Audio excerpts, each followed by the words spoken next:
Bem-vindos a este guia técnico sobre o Dyson AM. Somos a Kelatos Informática, especialistas em reparação técnica. Recolhemos o teu equipamento ao domicílio, fazemos diagnóstico gratuito e enviamos orçamento antes de reparar. Sem chamadas, sem deslocações. Estamos localizados na Cal Joaquim Maria Lopes 26, Madrid. Cómodo, transparente e profissional.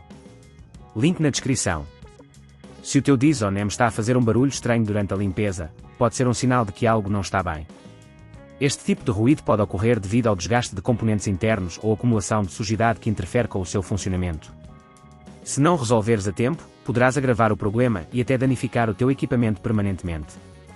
Para esta reparação, vais precisar de algumas ferramentas essenciais: uma chave de fendas Phillips, uma pinça, um aspirador com bocal estreito, um pano limpo e, se necessário, um lubrificante adequado.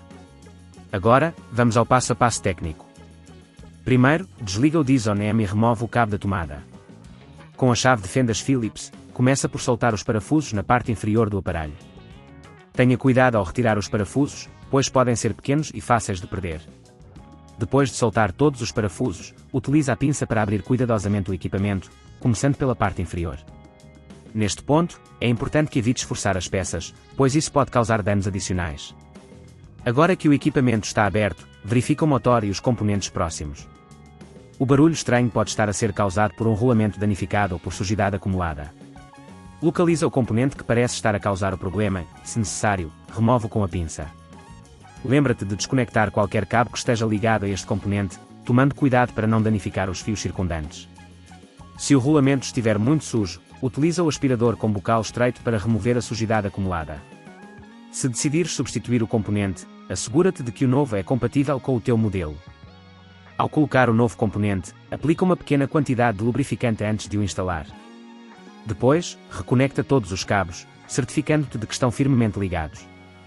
Para fechar o equipamento, alinha as partes e aperta os parafusos na parte inferior. Lembra-te de que, neste ponto, se achares que é demasiado complexo, lembra-te que na Kelatos recolhemos o equipamento no teu domicílio e devolvemos-te reparado. Para evitar que o problema volte a ocorrer, recomenda-se fazer uma limpeza regular do teu Dyson AM, removendo a sujidade acumulada e verificando os componentes internos periodicamente. Além disso, utiliza sempre o aparelho conforme as instruções do fabricante para garantir um funcionamento ideal.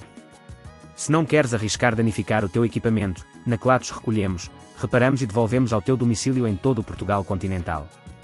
Link na descrição.